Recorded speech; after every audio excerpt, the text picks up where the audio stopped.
जिस SVB bank को लेकर दुनिया भर की बाजारों में उथल पुथल थी, बैंकिंग सेक्टर को लेकर तमाम कयास लगाए जा रहे थे, उसको लेकर एक बड़ी खबर आ रही है कि फर्स्ट सिटीजन बैंक ने सिलिकॉन वैली बैंक को खरीदने का ऐलान किया है। ये बड़ी खबर आ गई है।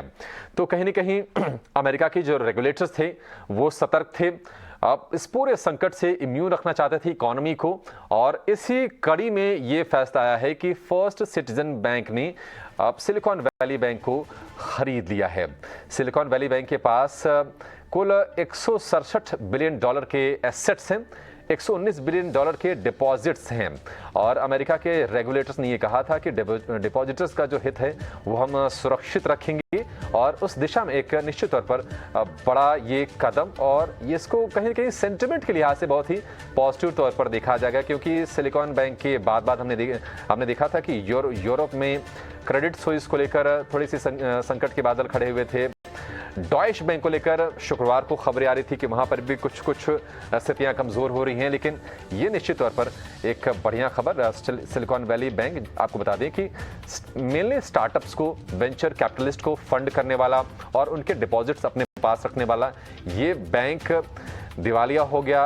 अचानक से इसको बंद करना पड़ा, क्योंकि जिस तरह से इंटरेस्ट रेट्स बढ़े तो जो डिपॉजिटर हैं वो बाहर लोन लेने के बजाय वो बैंक के पास आगे अपने जो जमा पैसे थे उसको निकालने, और बैंक के पास उतने पैसे थे नहीं। बैंक को अपनी जो सिक्योरिटीज थी बाहर, जो इन्होंने निवेश किया था, उन सिक्योरिटीज को कम भाव पर, बाजार भाव से कम पर बेचकर लोगों को डिपॉजिट्स की भरपाई करनी पड़ी थी, और ये पूरा का पूरा मामला थोड़ा सा गहरा गया, संकट बढ़ गया और ये बैंक दिवालिया घोषित कर दिया गया। लेकिन यहाँ पर एक पॉजिटिव डेवलपमेंट्स, कम से कम अमेरिका में जो सिलिकॉन वैली बैंक में जिन्होंने अपने पैसे रखे हैं, अपने डिपॉजिट्स वहाँ पर सुरक्षित रखे हैं, अब वो राहत की सांस ले पाएंगे कि वो सुरक्षित रहेगा।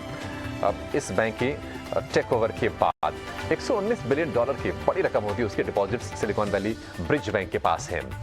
तो ब्रिज बैंक ये बनाया गया था, और उस ब्रिज बैंक को ये टेक ओवर कर रहा है फर्स्ट सिटीजन्स बैंक, ये आप ध्यान रखिएगा। लेकिन चलिए अब आप इस शो में आगे बढ़ेंगे, और आपके सवालों के जवाब देने के लिए हमारे साथ हैं खास मेहमान एसएमसी ग्लोबल सिक्योरिटीज के सौरभ जैन और तनिषा एकेडमी के नीतिलेश पावस्कर। सौरभ जी और नीतिलेश जी, आप दोनों का बहुत शुक्रिया, स्वागत है टीनो स्वदेश पर।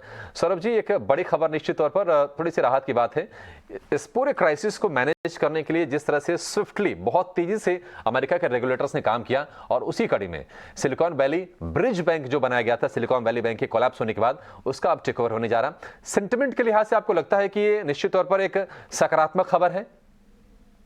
देखिए, मुझे लगता है कि थोड़ी पॉजिटिव तो है, लेकिन अगर कोई लार्ज बड़ा बैंक अगर सिलिकॉन वैली की बिड लगाता तो ज्यादा बेहतर होता। फर्स्ट सिटीजन बैंक भी कोई बहुत स्ट्रांग नहीं है, यहाँ पर भी थोड़ी सी अटकलें आ रही थी, लेकिन ठीक है, क्योंकि जो अथॉरिटीज हैं वो कुछ सोच समझ के ही मर्जर करा रही होंगी। तो ऐसा अभी अभी उनकी, मेरे ख्याल से पहले उन्होंने काफी लो बिड डाली थी, और अभी बिड का जो परिणाम है वो अभी आना बाकी है। लेकिन क्योंकि मीडिया में ये चल रहा है, तो मुझे लगता है कि कहीं ना कहीं ये मर्जर हो ही जाएगा, और अथॉरिटीज चाहते भी ऐसे हैं, क्योंकि थोड़ा कॉन्फिडेंस भी मार्केट में आता है। तो निश्चित ही तौर पे जब मर्जर अगर ये बाय आउट हो गया, तो फर्स्ट सिटीजन को भी क्रेडिट लाइन दी जाएंगी और इस स्थिति को संभाला जाएगा। तो थोड़ा बाजार के लिए ये मुझे लगता है कि ठीक ठीक न्यूज है। पॉजिटिव इसको रूप में बहुत ज्यादा नहीं देखना चाहिए। यहाँ से पॉजिटिव है, लेकिन बिल्कुल सही पॉइंट है कि अगर कोई बड़ा बैंक इसको अगर टेक ओवर करता है तो शायद और बेहतर होगा। लेकिन चलिए अब शो के